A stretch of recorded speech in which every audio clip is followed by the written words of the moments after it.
On March 5, 2009, a 35-year-old truck driver named Jason Rivenburg was 12 miles from where he needed to be. He had 14 years behind the wheel. He was from Fultonham, New York. He had a 2-year-old son at home and a wife, Hope, who was pregnant with twins. He had taken a last-minute load to help out a friend. He had already made his drop in Virginia. Now he was carrying milk to a Food Lion distribution center in Ellery, South Carolina, and he had done the one thing every dispatcher asks a driver to do. He was early. The receiver would not take the load early. They would not let him wait in their lot either, which is standard at a great many facilities in this country. So Jason did what other drivers in the area had told him was safe. He pulled into an abandoned gas station down the road and went to sleep in his cab. There was no crash, no blown tire, no black ice, no jackknife, no fatigue behind the wheel. He had stopped exactly the way federal law requires a driver to stop. A man named Willie Pelzer saw money on the dashboard, waited for him to fall asleep, and shot him in the head. The take was $7. Jason's body was not found for days. His widow gave birth to their twins about 2 weeks later. Pelzer got life without parole, and that is what every road on this list has in common. 10 American corridors where the danger to a truck driver is not the driving, it is the moment they have to stop. Here is the number that should stop you. The Department of Transportation counts roughly 311,000 legal truck parking spaces in the United States. That works out to about 1 space for every 11 drivers who need one. Coming up, a survey where 98% of drivers said they could not find safe parking, a corridor where thieves no longer bother stealing the trailer because they have found something easier, and a road at number 1 where the shortage has already killed people who are not even truckers. So here is the quiet contradiction at the heart of all 10 of these places. Every one of them is a modern, well-built, heavily used freight corridor. Picture the drive the way a trucker actually makes it. 4 lanes, sometimes 6. Good pavement. Way stations, rest areas, exit signs with a little bed symbol and a fuel symbol. Everything about the infrastructure says this system was designed with you in mind. That is exactly the problem. Danger you can see, you slow down for. Ice, fog, a hairpin turn, a construction zone. Your foot moves before your brain finishes the thought. None of these roads give a driver that. They give a driver an 11-hour clock, a legal obligation to stop, and nowhere to do it. And here's the one fact I want you to hold on to because we come all the way back to it at the end. Not one driver on this list broke a rule they had any real choice about. Hold on to that one. Let's count it down. Number 10, Interstate 70, Indiana and Ohio. When I first drove I-70 across the Midwest, it seemed like the most functional freight road in America. Flat, fast, direct, and lined with distribution centers. Here's the wildcard fact. Indiana saw a 30% increase in cargo theft incidents in a single year. Now here's what people get wrong. Everyone assumes cargo theft happens in big coastal cities. It used to. But enforcement pressure in the primary metros pushed organized crews outward, and analysts have documented that displacement directly. As pressure builds in one hub, the networks relocate to adjacent logistics areas with the same freight density and less law enforcement, which means the risk map now follows warehouse construction, not city limits. Indiana built an enormous amount of distribution capacity along this corridor because the land was cheap and the geography was central. Every one of those advantages applies equally well to somebody planning to rob it.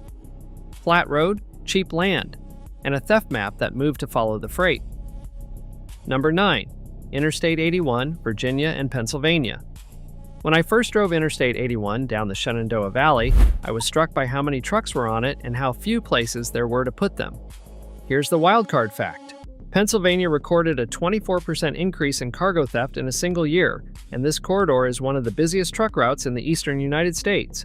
And here's the structural problem with a road like this one. Interstate 81 exists because it is the inland alternative to Interstate 95, the way freight avoids the coastal congestion. It carries an enormous truck share for a road that runs largely through small towns and farmland. That is a mismatch. The traffic is interstate scale. The infrastructure around it is rural scale, so the rest areas fill by mid-afternoon. Not evening. Afternoon. A driver coming through at 7 in the evening with 2 hours left on the clock is not choosing between good options and bad ones. Every legal space within reach was taken 3 hours ago by someone who stopped early specifically to avoid this, which creates a race nobody admits is happening. Drivers park before they are tired because they know the spaces will be gone. They give up drive time to guarantee a bed. Busiest inland freight route in the east, rural rest areas, and a parking lot that fills before dinner. Number 8. Interstate 5, California's Central Valley. When I first drove Interstate 5 up the Central Valley, I understood why it is the spine of West Coast freight. Straight, fast, agricultural, and relentless. Here's the wildcard fact. California is the most cargo theft impacted state in the country, with over 1,200 incidents in a single year, and the activity is moving away from Los Angeles County and into the valley. Los Angeles County incidents dropped 11% in a year. Over the same period, Kern County was up 82% and San Joaquin County up 44%. Those are the exact counties this highway runs through. Now compare that to what a driver actually expects. Everyone in freight knows the ports and the Inland Empire are high risk. Drivers are alert there. They lock up, they park at staffed facilities, they do not sleep with anything visible. 200 miles north, that vigilance relaxes. It is farmland. It is almond orchards and irrigation canals and a truck stop at an exit with nothing else at it. The crews know that too. That is precisely why they moved. Straight road, farm country, and the fastest growing theft numbers in the most stolen from state in America. Number 7. Interstate 20, Atlanta Corridor. When I first drove through Atlanta, I was in traffic with what felt like every truck in the Southeast. Here's the wildcard fact. Analysts estimate somewhere between 70 and 120 cargo thefts across the Atlanta freight corridor in a single year, and most of them were not break-ins at all. They were load board fraud. This is the shift that has changed the entire threat picture, and almost nobody outside the industry knows about it. Rather than intercepting a truck on a highway, criminal groups now use fraudulent carrier identities to collect the freight legitimately. They harvest credentials.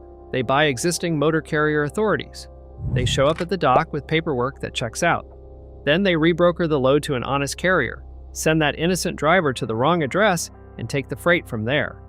Which produces something genuinely strange. On this corridor, the honest driver is increasingly not the victim of a robbery. He is the unwitting delivery mechanism. Nobody threatens him. Nobody follows him. He does his job perfectly and hands a stranger $200,000 of somebody else's property. 6 lanes. Perfect paperwork. And a theft that happened before the truck ever left the dock. Number 6. Interstate 45, Texas. When I first drove I-45 between Houston and Dallas, it was wall-to-wall freight, and the shoulders had trucks on them. Here's the wildcard fact. The Dallas-Fort Worth area saw an estimated 90 to 140 cargo theft incidents in a single year, with losses skewing higher as crews increasingly took entire truckloads instead of pilfering pallets. But here's what makes this corridor belong on a parking list specifically.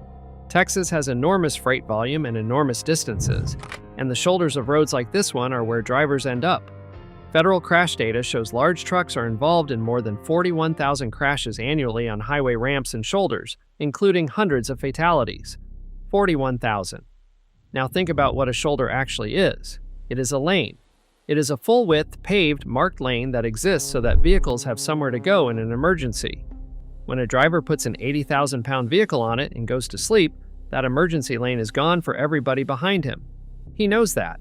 He does it anyway, because the alternative is driving illegally on an expired clock. Enormous volume, long distances, and a safety lane full of sleeping trucks. Number 5. Interstate 94, Chicago region. When I first came through Chicago in freight traffic, I could see why it is the center of American logistics. Rail, truck, and intermodal all converge here. Here's the wildcard fact. Estimates put roughly 80 to 140 theft incidents across the Chicago region in a single year, and historically, the thefts have not happened out on the long-haul routes at all. They happen at the transition points, the rail yards, the crossdocks, the regional distribution centers. Anywhere freight changes custody.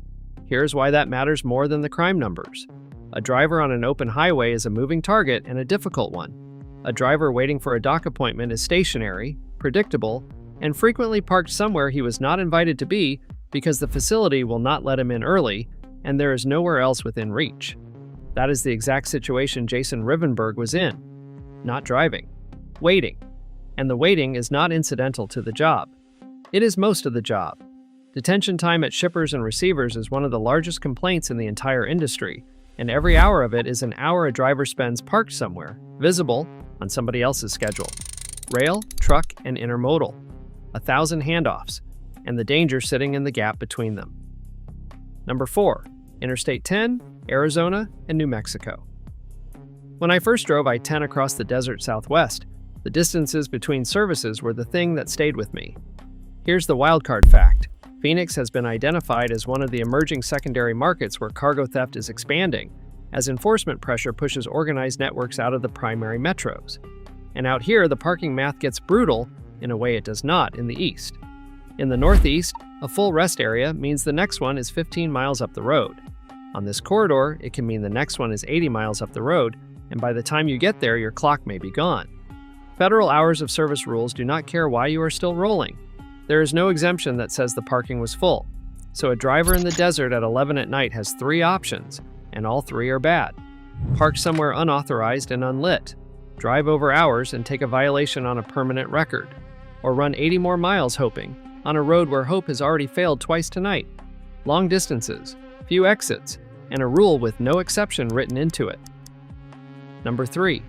Interstate 40, Memphis Corridor. When I first came through Memphis, I was in the middle of one of the densest freight environments in North America. Here's the wildcard fact.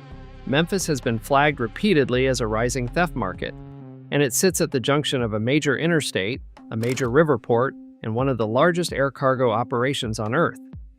Everything moves through here, which means everything stops here. Now here is the myth about cargo theft that this corridor destroys. People picture desperate individuals breaking into a trailer looking for something to sell. That is not what this is. Most high-value cargo theft is committed by well-funded, sophisticated criminal organizations. The average individual theft is valued at over $200,000. National losses reached an estimated $725 million in a single year, up around 60% from the year before. And the most common locations for it, according to the National Insurance Crime Bureau, are truck stops and parking lots. Read that again. The single most common place cargo gets stolen in America is the place drivers are legally required to go. Every mode of transport, $200,000 a hit. And the crime scene is the rest area. Number 2, the New Jersey Turnpike and the I-95 Northeast Corridor. And number 2 is the corridor where the shortage is most extreme, because there is physically nowhere left to build. When I first drove the turnpike in freight, the thing that struck me was how little empty land there was anywhere near it. Here's the wildcard fact. New Jersey saw a 50% increase in cargo theft incidents in a single year, the largest jump of any major state, and in the Northeast, thieves are specifically targeting meat and seafood, not electronics. Food, because food is untraceable, sells locally, and nobody reports a serial number on a pallet of ribeye. And here's the structural trap. Roughly 87% of truck parking in this country is private property, truck stops, and only about 13% is public rest areas. In the Northeast, private land near an interstate is among the most expensive real estate in America, which means nobody is building a 100-space truck lot on it. The median cost for a state to construct a single public truck parking space is around $93,500. And when states do try, the top 3 obstacles they report are funding, community pushback, and finding suitable land. Community pushback. People do not want a truck lot near them, and then those same people order everything they own to their front door. Highest freight density in America, least available land, and a shortage that cannot be built out of. Number 1, Interstate 80. And honestly, this is the one that shows what the shortage actually costs. When I first drove Interstate 80, I understood it as the backbone, the road that carries freight across the entire width of the country. Here's the wildcard fact. In a Federal Highway Administration survey of nearly 11,700 truck drivers, 98% reported problems finding safe parking within their normal operating area. 98%. That is not a shortage. That is a system that does not work. Roughly 7 in 10 drivers break parking laws in order to find a safe place to stop. But here is why it is number 1, and it is the thing nobody plans for. Every other danger in this video threatens the driver. This one does not stay in the cab. Following a devastating bus crash involving parked trucks, the National Transportation Safety Board declared the truck parking shortage an ongoing and persistent safety concern for all road users. All road users, not truckers. Everyone. When a driver is forced onto a ramp or a shoulder, he has placed a stationary, unlit, 80,000-pound object in a place where traffic does not expect one, at the exact moment he is least able to do anything about it because he is asleep, which is the entire reason he stopped. backbone of the country, 98%, and a hazard that eventually finds somebody who never drove a truck in their life. So here's the actual answer. The one all 10 of these have been building toward. Every danger you naturally respect hands you a signal your body already knows. Ice makes the wheel go light. Fog you can watch closing in. A curve you can see coming. Rain you can hear on the roof. Your foot lifts off the gas before you've consciously decided anything. Not one hazard on this list does that. But the mechanism here is different from anything else, and it is worth stating plainly because it is not weather and it is not crime. It is a contradiction written into federal law. Hours of service rules exist for an extremely good reason. Tired truck drivers kill people, and the rules forcing a driver to stop after 11 hours have saved an enormous number of lives. Nobody serious argues otherwise. But the law that requires a driver to stop does not require anybody to provide a place to stop. One rule is mandatory and enforced electronically, minute by minute, on a device that cannot be argued with. The other is a funding line competing with every other funding line in the country. So the driver absorbs the gap, every time. And look at what that gap costs him. 56 minutes a day, hunting for a space, roughly 9,300 revenue miles a year, somewhere between $5,000 and $7,000 out of his own pocket, on an average salary near $42,000. A 10% pay cut that appears on no pay stub anywhere. Then, having lost that money, he parks somewhere he knows is not safe, because the alternative is a violation on a record that follows him. That is not a driver making a bad decision. That is a driver making the only decision available and being charged for it twice. So if you drive a car and share these roads with them, do the small, unglamorous things. Give a truck on a ramp or a shoulder an entire lane if you can. Somebody is asleep in it. Do not take a truck space at a rest area to walk a dog or check a phone. It looks like an empty spot. It is somebody's legally required 10-hour break. And understand what you're seeing when you pass a line of trucks on an off-ramp at midnight. That is not laziness. That is the visible edge of a shortage of about 10 spaces for every 11 drivers. None of that is exciting. All of it works. Come back one last time to that abandoned gas station in South Carolina, 12 miles from the delivery. A driver who had done everything right arrived early, followed the rules, stopped when the clock said stop. Sitting in a dark lot because the receiver would not open the gate and there was nowhere else within reach. Hope Rivenburg gave birth to twins about 2 weeks after her husband was killed. Then she spent 3 years lobbying Congress and was reportedly told by people in the industry that it had always been a problem and nothing would ever change. Jason's Law passed in 2012. It made safe truck parking a national priority, and that is the real number here. Not 311,000 spaces, not 98%, not $725 million. It is $7. It is a son who is almost 2. It is twins born into a story that was already over. It is a widow being told nothing will ever change, and going ahead anyway. Now remember what I asked you to hold on to. Not one driver on this list broke a rule they had any real choice about. They stopped because the law told them to stop. They stopped where they stopped because the same country that wrote that law has never built the places to do it. The road out there is not hunting anybody. It never has been. It is a system with a gap in it, between one rule enforced to the minute and another obligation nobody has ever been made to keep. And every night, in every state, drivers walk into that gap and go to sleep in it, because they were told to.